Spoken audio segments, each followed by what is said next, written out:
Good morning, everybody. We are now entering into a momentous moment that we're going to finish Perek Dalet, chapter 4.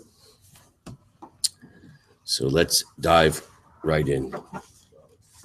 There's a lot to talk about in this little chapter here. So everybody see where it's subsection 11? Everybody got that there? Okay, so the chapter 4, subsection 11. Omnam b'ma'amakei ha'chaim mitnotzetz b'chol rega or chadash shel teshuvah el-yonah. He says, in the depths of life, there sparkles at every moment a new light of higher tshuva.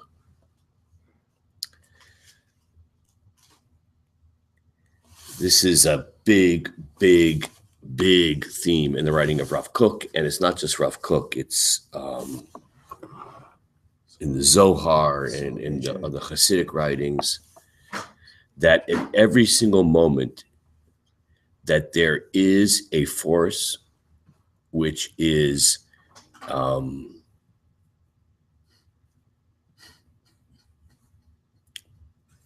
vibrating or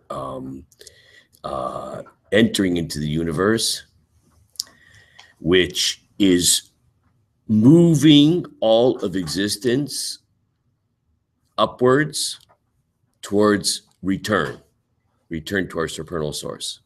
Okay? Kashem she'or shotef chadash holeich b'chol olamot umloahem l'chad sham. That there is a light, a new light, which is washing forth in all of the worlds and all of the contents of the world to renew them. Okay, now let's just appreciate what's going on here. You know, we're about to say, right before the Shema, you know, the Shema has two blessings, right? And we're going to say, Hamchadesh b'tuvo b'chol yom tamid maaseh breshit. That HaKadosh Baruch Hu is mechadesh. What's the word chadash mean? New. Mechadesh, HaKadosh Baruch Hu makes anew in His goodness every day, tamid, always, maaseh breshit. The beginning of creation, maaseh breshit, creation. So HaKadosh Baruch Hu is flowing into the world at every single second, creative energy. Now, and then we say, Or Chadash al Tzion Ta'ir, that a new light, HaKadosh Baruch Hu, you will radiate upon Zion, upon Zion, v'nizkechulanu mehira le'oro, and we will merit soon to its light. Okay, so I want to talk about this notion of this divine light, this divine created light, which is pouring into the world at every single moment. Okay, now Rav Aviner points out, I think Rav Aviner has a PhD or at least an advanced degree in philosophy from Rav Shlomo Aviner, one of my heroes. He's the Rav of Beit El, a community north of Yerushalayim, and he's also the Rosh Yeshiva of Ateret Kohanim Yeshiva in the old city of Yerushalayim, and one of the major disciples of Rav Tzvi Yehuda Kook, the son of Rav Kook, and one of the most important interpreters and proponents, disseminators of the ideas of Rav Kook. So he's from France originally, and you can see a lot of videos from him. I think he even has some in English. So you do a Google search, you'll find out. There's actually, if you do a Google search, it's a little dangerous because there's a whole website dedicated to defaming him. So you got to be careful which website you get to. That is surely a sign you've made it. If there's a whole website devoted to telling what a monster you are, that you must be doing something good. Okay. Yes, indeed. Okay. So there was a famous Greek philosopher,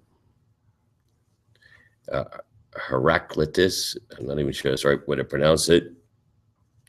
So, who talked about the idea that it sounds very similar, that everything is in motion, and that the very famous phrase, you ever heard this phrase, that you can never step into the same river twice? No. Yeah. Okay. So that apparently comes from Heraclitus, and it means the following. So if you go into the American River over there, I always see these guys. Yeah, it's moving. So it's never the same river, right? In the sense that it's never the same water, right? Because it's always moving, right? So it's never the same river. That's the world. It's never the same world because there's always these divine energies that are flowing into the world at every single second. So, but what's interesting about it, I think this is so fantastic, is that the contrast between the way Heraclitus discussed this idea of existence being constantly in motion and the way the Torah understands this idea. Because according to Heraclitus, this idea of the world being constantly being renewed and everything in motion. So according to Heraclitus, it's actually, in fact, a negative idea. And that is that everything passes, right? Everything is lost. That's true. Right? Everything is transient. That's if you don't have any emunah. Okay, Exactly. excellent. It's amazing. The same observation, if you don't come from the right place, leads you to despair and negativity. And if you come from the right place, that same reality, same observation is very powerful and positive idea. Okay. So now what's interesting is that, and I know that Levi over there, Levi Avraham, is at this very moment, he's not thinking of his mutual funds and how they're going to fare in the current climate, but he's actually thinking of the fact, wait, how could Rav Kook be saying this idea of, everything is renewed in a positive sense, and that only Heraclitus saw that as kind of a negative thing, like everything's transient. In Kohelet, don't we exactly say the same thing? And it's also given what seems to be a negative spin. So it says in Kohelet that we're not making this up. And what holiday, by the way, do we read Kohelet on? Sukkot, right? Indeed, right? Leib Shlomo, right? Ray reads it for us. Dor holech v'dor ba. One generation comes and generation goes. Varetz le'olam omedet. The earth is still here, but everybody else passes. It's a good theme for a funeral. V'zarach Hashem u'shuvah hashemesh. The sun sets and the sun rises. V'makomo shoev zorech husham. Holech al daram v'sovev al tzafon sovev. You don't have this text in front of you. I'm just reading from Kohelet. The holech haruach v'al svivotav shav haruach. Right? The wind blows. The rivers go. They all go into the sea. Right? Everything is transient. Masha haya hu sheyeh. And that which was will be. Masha nase hu sheyeh said that which was will be, etc. So there's this sort of pessimistic. That's the big problem with Kohelet. Kohelet, Ecclesiastes. These, please. What our purpose is. Okay, so If you read something out of context, it has. You could easily walk away with a kind of a sense of despair, and if it wasn't for the last pasuk of Kohelet, you'd probably kill yourself by the end. So I just want to point out two things, and that is, that happens to be one of the famous explanations given why we read Kohelet on Sukkot.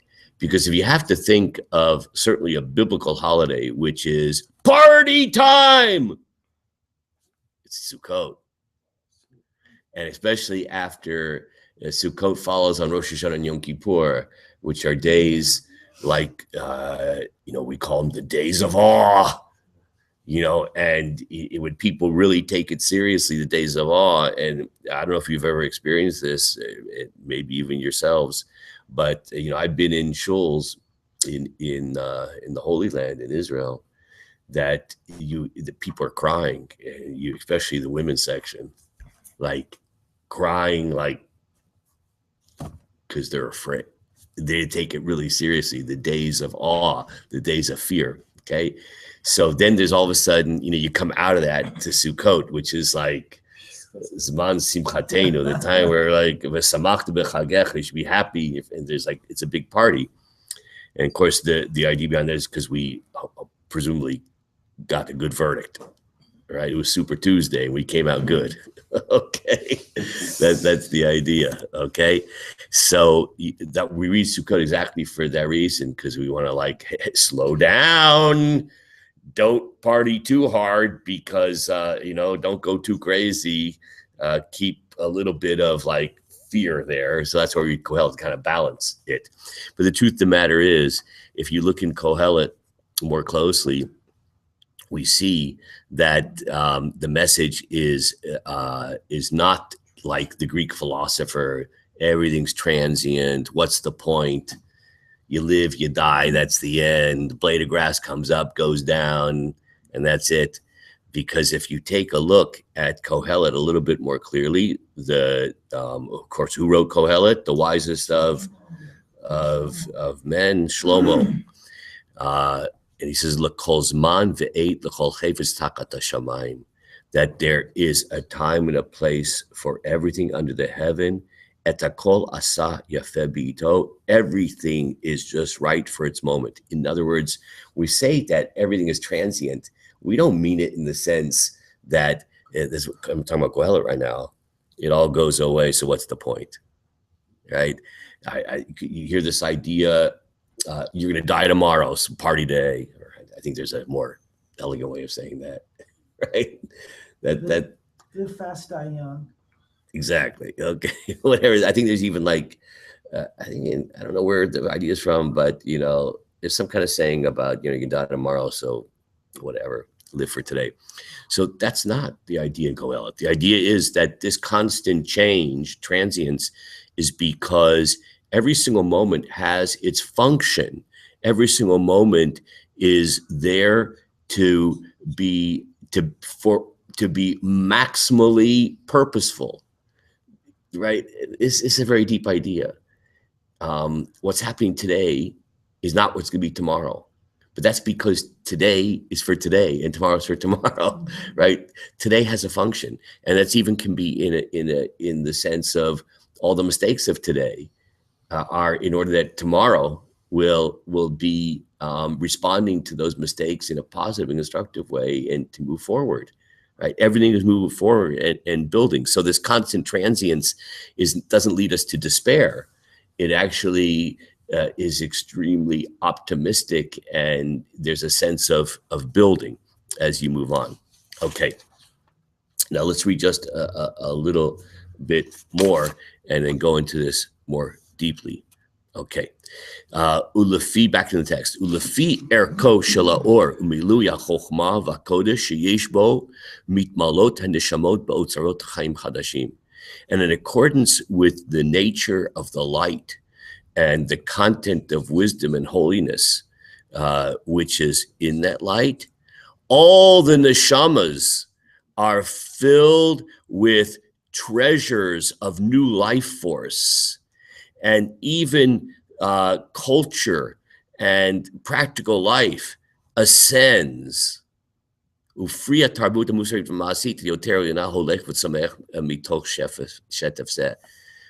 world is getting better. Now, I know that there is a little question mark, which got to go off in people's brain, that when Rav Kook says that this divine creative light, which is pouring into the world at every single second, and that the river is constantly moving, that we're never going to the river, walking to the same river twice, right? This existence is constantly moving and is moving forward, and that's impacting upon our own souls and impacting upon the general ethical and cultural climate of the world, that everything is moving forward. So you say, right, I didn't notice. I think everything is going to hell, right? In hand. Everything is falling apart. That's the impression you get. And as a matter of fact, we even have a Jewish word for the idea that everything is going to heck.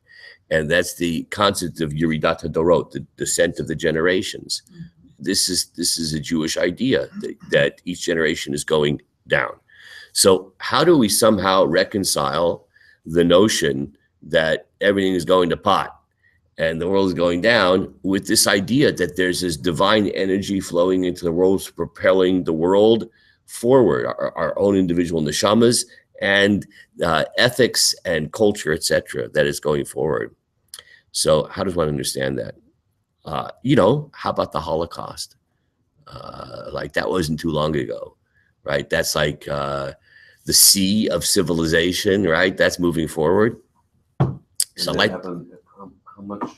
What was his? Was he alive during that time? No. Rav Aviner or Rav Kook? Rav Kook. No, he died in 1935. Oh, but he could see the beginnings. Yeah. So, I mean, see, you could say, I mean, I'm not sure exactly where you're going with this, because you could say, well, if he would have lived to see the Holocaust, he wouldn't be so optimistic. But the thing is, it's not Rav Kook's just saying this. Rav Kook never says anything of his own. Like all true Torah giants, they're not making up anything, right? Every word they say is the distillation of all of the Torah. So, I'll show you later how the great Hasidic Rebbes and Kabbalists, the Vilna Gaon, all say the same thing. Okay, so it's not just that, if they would have seen the Holocaust, they would change their minds. Just want to tell you how Rav Shlomo Aviner, what he says, and right, you'll judge for yourselves this idea. Rav Aviner says the following, that 5,000 years ago, the whole world were Nazis. You see, what happened in World War II is indescribably horrible, except for in the ancient world, that was the entire world. Okay, it didn't have the technology.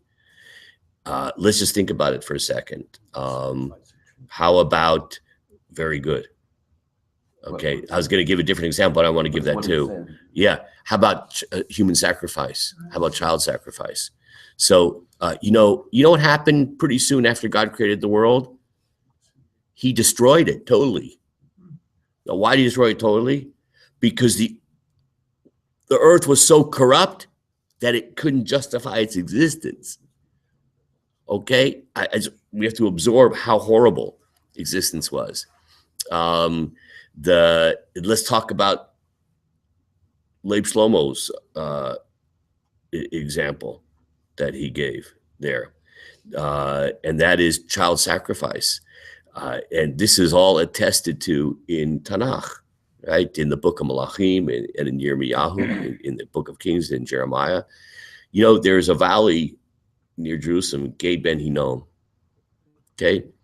So, you know what people used to do there? That was a place of human sacrifice.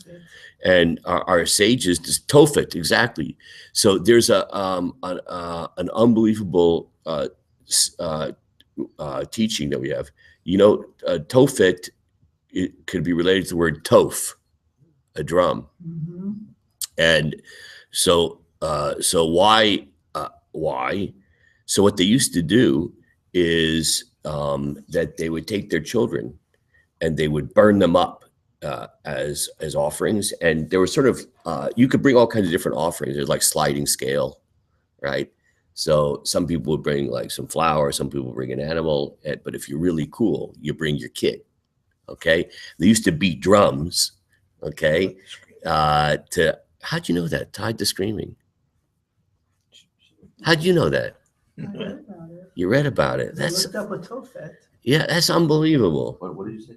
Tophet. It comes from the word tof, to drum, because they used to drum in order to hide the screaming of The hide. hide the screaming of the kids are being burned up. So just to put things in historical perspective, right? Because people gravitate towards negativity. It's an unbelievable thing. It's an unbelievable thing. And we have so many blessings in life, but you'll fixate on the negative thing, right? And not only in terms of your personal life, but historically, right? You know that according to halacha, when you leave a city, you have to make a tefillat haderech, a prayer for the trip. You know why? The assumption was you leave the gate of the city, you are in mortal danger. You know what? I've driven to the Bay Area many times, okay? And the biggest danger is the other drivers, right? But like, I don't have that much of a fear of, you know, somebody pulling me out of my car and slicing my throat, okay? It happens rarely, right? It could happen, but, you know, you can travel all over the world with pretty much, you know, relatively speaking, pretty much security. Right? You could be, if you're like in Israel, the kids, they get out of the army, they go on these world trips to recover from 3 years in the army, right? Travel all over the place. The vast majority return home after having a really good time intact, you know. That's unthinkable not very long ago, right? So we have these kind of islands of horror, unspeakable horror, like the Nazi period. But not too long ago, the entire civilization, which was very uncivilized, was Nazi. Okay, so that's the first point I want to make.